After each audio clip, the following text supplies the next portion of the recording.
The Buntarelli Show.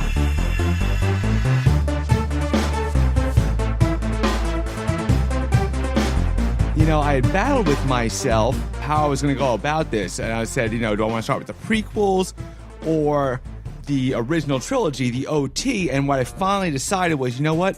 From a creative standpoint, let me do it the way George Lucas did, which is why I started with A New Hope.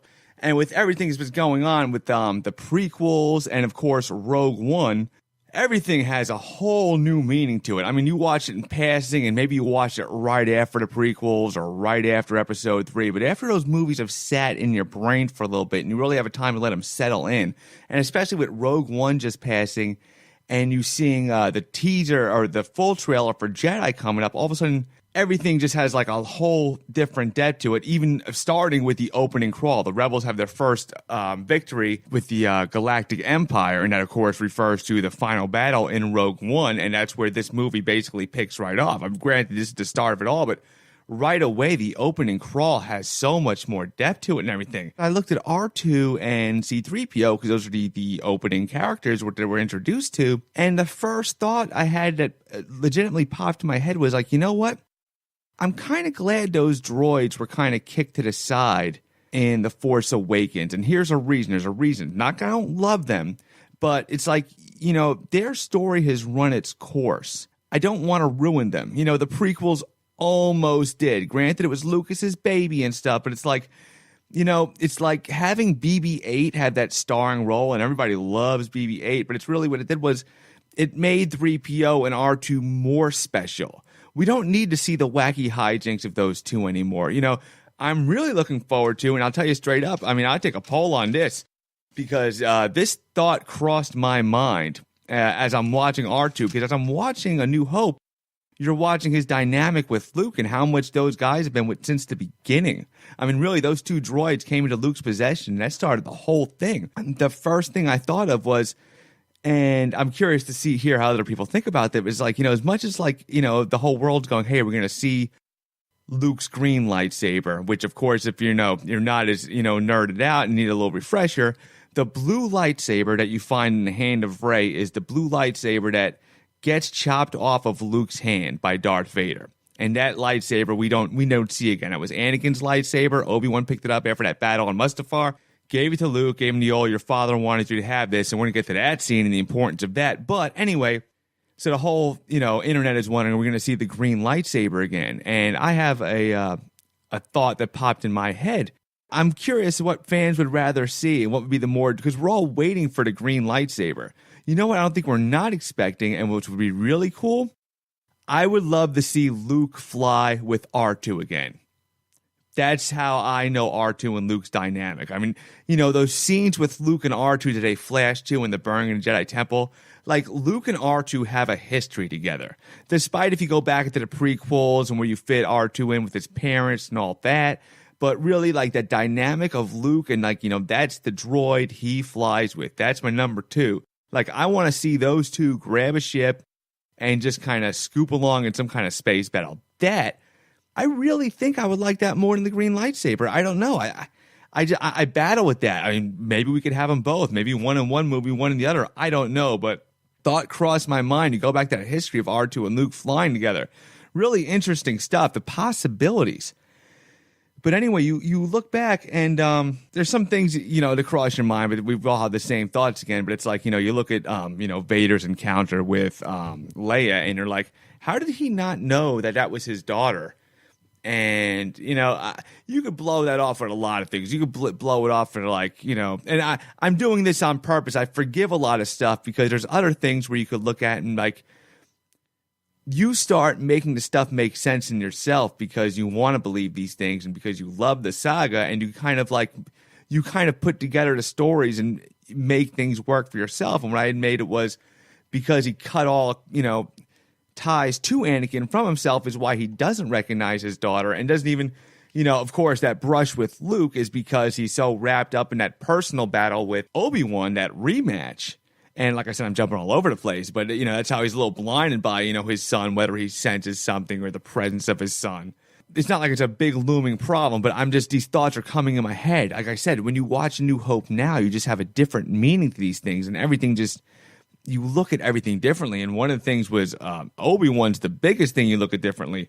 The first thing I noticed with the droids, the R2 and the 3PO kind of wandering through the desert, you have that little bit of comedy. And I tell you, when basically, to be real, I really was looking at this Jar Jar issue in The Phantom Menace, and that movie will be covered in one of these revisits. And I'm like, what exactly happened here? I didn't want to go out like, oh, I hate Jar Jar ruined it. I was like, because Dave Filoni has kind of justified Jar Jar. Really, any character, no matter how goofy, you could make anything cool. You could twist anything. Once again, to go to Dave Filoni, if you ever watched the Clone Wars and even Rebels, Dave Filoni basically single-handedly justified a lot of the prequels and the Clone Wars and gave them all, I like the prequels. I really love them. Maybe my least favorite one was 2. It wasn't really 1, and I'll get to that when I cover 2, but like the Jar Jar stuff and the silliness, I think a lot of it was just George Lucas just saying like, okay, I want to make this family-friendly movie, so I want to appeal to the adults with the Darth Maul and the kids.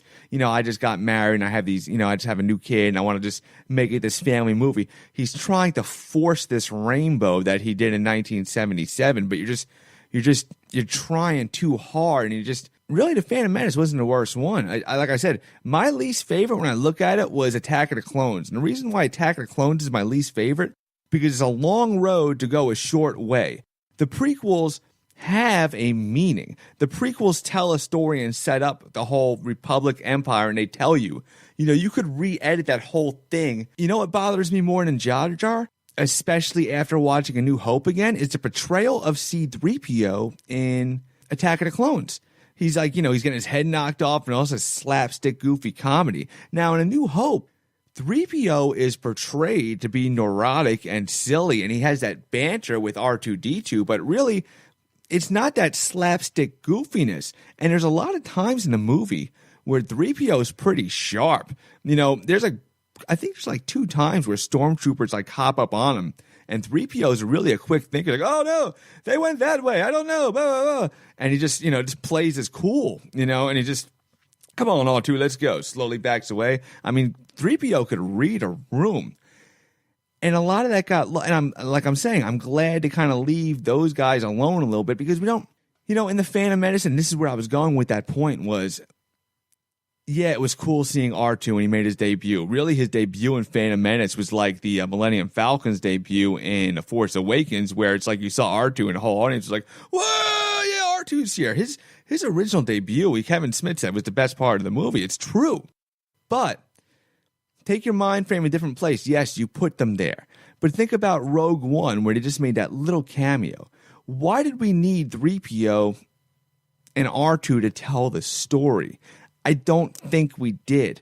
And this is where, when you look at how we moved with Force Awakens and how we did things with the prequels, I don't think they should have been in there. I think you shouldn't have seen those 2 droids till the end of Episode 3, where Leia came into possession of Bail Organa.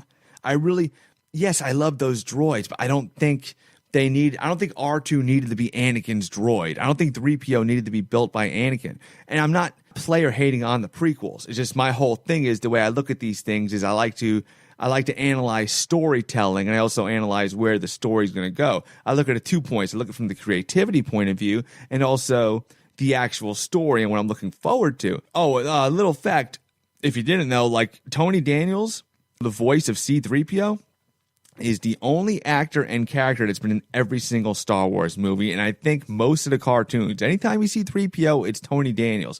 And that guy has a love of that character. Had they done The Phantom Menace now, it would have been Andy Serkis supervising for that skeletal view of C-3PO. The technology they have now is, it would have been Andy Serkis training somebody, probably Tony Daniels, to wear the mocap suit, and they'd have that skeleton. But back then, even George Lucas, ahead of his time, what they had that, it was a puppet of that skeleton of C-3PO. And the puppet was attached to a guy in the suit, so the puppet would mimic the suits.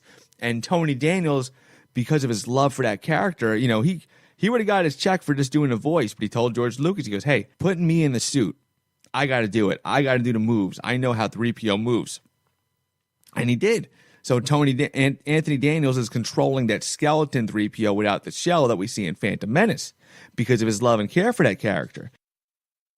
a lot of things you look at, and, you know, there's some stuff, and like when I said was like Attack of the Clones was a long road to nowhere, was, like I said, I'm not player hating on these movies. I'm just looking back at them again. What could have been the missed opportunities. And when I say missed opportunities, we could catch them again. And when you cover a lot of the stuff I'm going to talk about, the time to fix these things is not fix these things, but fill these gaps is the Obi-Wan movie.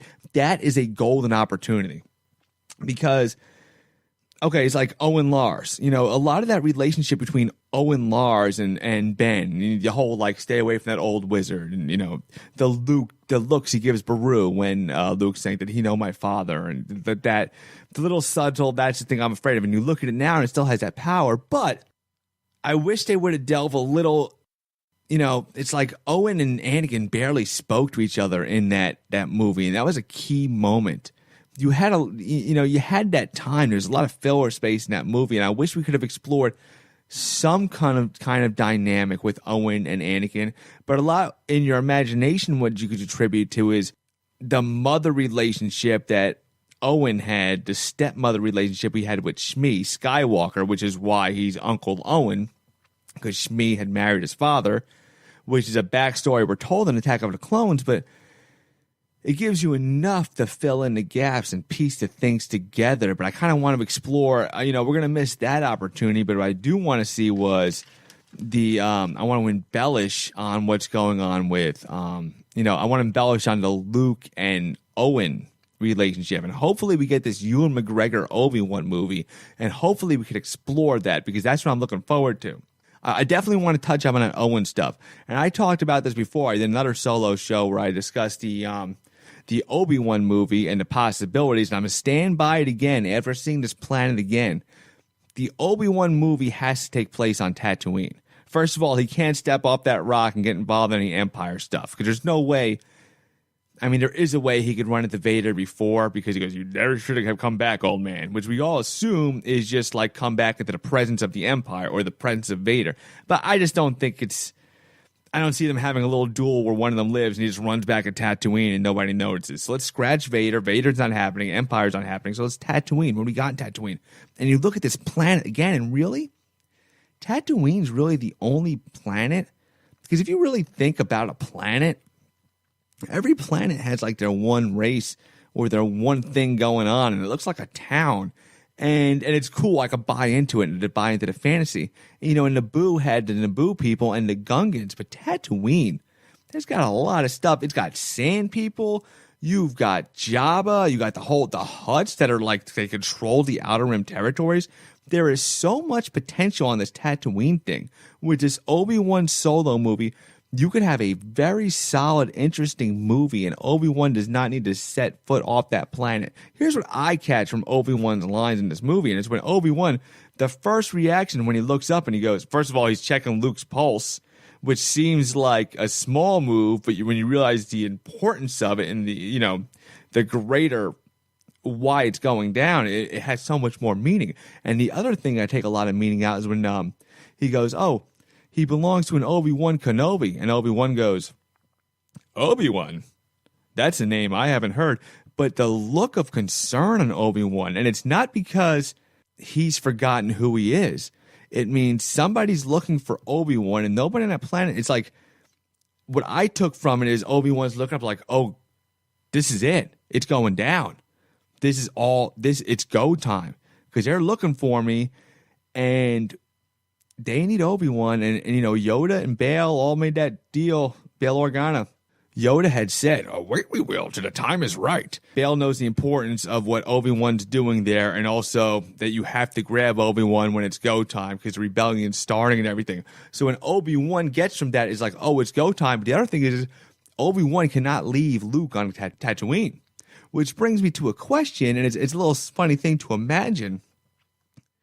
Because when Luke said, "Hey, I can take you as far as this," and Obi-Wan's like, "Oh, you must do what you must," you kind of wonder in your head, because had Luke's parents not been burned by the Sand People, you would think, like, what was Obi-Wan's other plan? Because Obi-Wan would not have left that planet, and it makes you, this is all imagination, but like it makes you think, like, it's almost like a what if, Marvel Comics makes these what if stories, like, and they tell you a different story, like, well, what if like Mr. Fantastic got bit by the spider, or Gwen Stacy got bit by the spider, Spider-Woman. So what if Aunt Beru and Uncle Owen didn't get killed? What if Obi-Wan told Luke that Vader was his father right then and there? And what if that changed the dynamic of everything? And maybe Luke would have confronted Vader when he wasn't quite as ready. He was barely ready the second time in Empire when he confronted them. But think of the possibilities there, and it gives greater meaning to Obi-Wan's sacrifice. Now, of course, they meet the Han Solo and the Chewie, and, there's a lot of stuff makes you, like, kind of look forward to Han Solo again because you think of that criminal underworld. And as long as they kind of keep that small scale and don't fan service us and put us in places that Han shouldn't be, I think I could be on board for this Han Solo movie, because you know what? When you look at Alec Guinness Obi-Wan, I don't know about the rest of you guys, but I accept him as the Ewan McGregor Obi-Wan. Like, I just straight up look at him like, oh, there's old Ewan McGregor. Like, his whole history goes through my head. I remember Clone Wars, Attack of the Clones, everything. I buy everything. I buy into everything. And this Han Solo thing could be cool if they do it right. And I got a feeling they've been so careful and calculated the way they fire directors if they want to step out of bounds. I mean, Disney has not dropped the ball with this Star Wars thing. They really haven't. And really, where Force Awakens was safe, Rogue One took some bold moves. But I digress. I'm going all over the place. My first thing off the bat was, you kind of go into the special editions and some of the enhancements they made. The first thing, when you go into Mos Eisley and you see those extra characters and everything added, is cool. It's neat. It expands the universe. Like, I see George Lucas was like seeing his vision and he wanted to make things bigger, and I get that. Plus, it's his. Do whatever you want. But, the Jabba scene bothers me, and here's why the Jabba scene bothers me. It's they redid the Jabba scene twice. The Jabba scene was originally old footage of an actor that was playing Jabba the Hutt. Before Jabba the Hutt was supposed to be the sluggish alien, it was this actor. So there's this whole scene filmed with Han Solo talking to Jabba. And then they put the CGI Jabba in there right when they started doing the special editions. And the first Jabba looked awful. He was like this big-eyed, the proportions were all wrong, green slug. I think they used the model from Phantom Menace and replaced that Jabba when they did the DVDs. I think it was 96. They did the DVDs, and they kind of just did some tweaks, like some unannounced special edition stuff. But it's not the Jabba or how he looks that bothers me. It's just the scene itself, the nature of the scene. Because he basically the scene is just unnecessary. It was a cool opportunity to do something neat, but it was just, there's a reason that scene was cut. And it wasn't because they didn't know what they were going to do with Jabba. It's because the conversation, first of all, he repeats the exact same conversation he had with Greedo. He's like, oh, look, Jabba, you don't think I don't get it? He said the exact same stuff he said to Greedo. And then Jabba's like, hey, you're all good, bro. I'll take the bounty off. Like, that is very uncharacteristic of Jabba. Especially since you take him frozen in carbonite later when he has the money. And what I'm saying is it's just bad. There was a reason that scene got deleted. That scene did not need to be there. And there's a lot of scenes that I like of the special edition stuff, but really the Jabba one is the one that really, there was, like I said, for the sake of storytelling, that scene just didn't need to be there. The prequels really put a lot of weight behind the Obi-Wan Anakin duel. And, when I first went looking at it, because the prequels really give a lot of weight to things, because when I first looked back at this, for some reason, the Vader Obi-Wan, I had remembered being kind of like really slow. And what I had said was, why did they miss an opportunity to fix that duel? Because the duel seemed a little slow compared to even like the Return of the Jedi. I'm sorry, Empire Strikes Back and even Return of the Jedi. But really, I watched that duel again, and it wasn't that they needed to add anything to it. It really was pretty cool. They need to take some stuff out because there's a couple moments where Obi-Wan just kind of just like takes his lightsaber and just like, there's a couple weird moments like that, but a lot of it's like pretty cool just going at it. So that scene was fun. I'd almost trim it down a little bit. Just kind of, there was a little fluff to it, or leave it. It's fine. But for some reason, that lightsaber, I'd always had in my head that lightsaber scene was the weakest scene, but it's really not. Okay, yeah. Above the Millennium Falcon, you have those turrets that, when you watch the first time Luke gets behind those turrets, those little guns in the Millennium Falcon, they're cool as hell. It's like, and they revisit that in The Force Awakens, and he kind of, it plays out back then as good as it plays out now. And it's almost like I said, when it comes to The Force Awakens, the Millennium Falcon is almost another star of that movie. It's an old friend, just like Chewie, just like R2. It's, that ship just has, it's its own star. It's its own character of the Star Wars things. And then, of course, they took they knew how important that ship was. And a little minor detail was when they were doing Force Awakens, they looked so much into details, like when Finn accidentally activates that chess game, he bumps into something and he reactivates the chess game, and it actually picks up right where it left off with C-3PO and Chewie, where he goes, "Let the Wookiee win, R2," and he goes, "Whip your arms off" or whatever. But there's a part where I think they're flying through the asteroid field after Alderaan gets blown up, and there's a part where R2's putting out a fire, and I think they actually recaptured the burn marks from that, and they actually kept that in The Force Awakens. Little details like that are neat to watch. So when you wrap up this movie and you get that final assault upon the Death Star, and like I said, once again, it has that new meaning. And really, the destruction of the first Death Star is really, Rogue One actually gives it a lot of depth. And it gives it more depth when you realize the power of the super weapon. But what it really comes down to is, first of all, Rogue One was perfect. Rogue One didn't break any consistencies about this Death Star, because when you look at them looking at the Death Star plans, they're like, we think we found a weakness. Granted, you didn't know they were looking for a weakness, but you find that out later. And it's all consistent. It all holds up. And, a lot of what Leia says is, my mission to come get you, because Bail Organa said he was going to go get his Jedi friend in Rogue One. So all that stuff adds up and means something. But what the importance of this assault on the Death Star is, and I didn't realize it till watching it again, is, Obi-Wan's sacrifice. He looks at Luke when he's having that duel with Vader, and he just gives that little smile and looks at Vader, puts his sword up and makes that sacrifice. And what it comes down to is you have a small time frame. And it's not just about he could help Luke more as a Force ghost. The important thing is that he has a small amount of time to let Luke escape, because you can't leave Luke in Vader's presence for too long. So the sacrifice is twofold.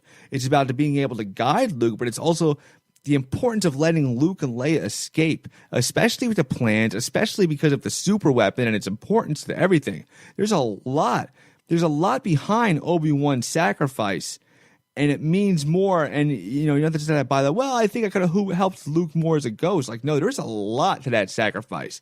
And what it comes down to is, first of all, if you've watched Rogue One, and there's a lot of consistencies with that assault on the Death Star, and what they cover is, they use some old footage of Red Leader, Red 1, Red 5, Red 4, and they had those, Red 5 standing by. And what they did was they used some old unused footage of those pilots and actually brought them back. And they had Red 5 actually gets killed in Rogue One. And the coolness behind that is because it opens up that slot for Luke, and Luke becomes the new Red 5. And so now, of course, the real importance is not the destruction of the Death Star. It was important to Obi-Wan. It was important to these rebels. But as far as the significance to the storyline is, it's Luke's first encounter with the Force, like the real encounter with the Force. Sure, Obi-Wan kind of dabbled in a little bit of training and everything, but it just, as a ghost, Obi-Wan saying, Luke, trust me, trust your instincts, let go. And that whole, taking your blast shield up, trusting your Force, the magic and everything. And that's like Obi-Wan said, you're taking your first steps into a larger world. And Han Solo with the assist, because it was cool seeing Darth Vader get into a TIE fighter, his personal TIE fighter. That was awesome. And they actually explored more of Darth Vader as a pilot in the cartoon. But to digress, Han Solo comes in with the assist, happy ending and everything, because, George Lucas wrap this thing up. You know, when you make that first movie, you don't know what's going to, he had no idea just what this thing was in 10 movies, 2 cartoons. But this is where the magic starts, this good, solid foundation. Same thing we saw in Force Awakens. So we'll see you guys in a couple weeks. Go to bunsrolly.com and check out all our shows.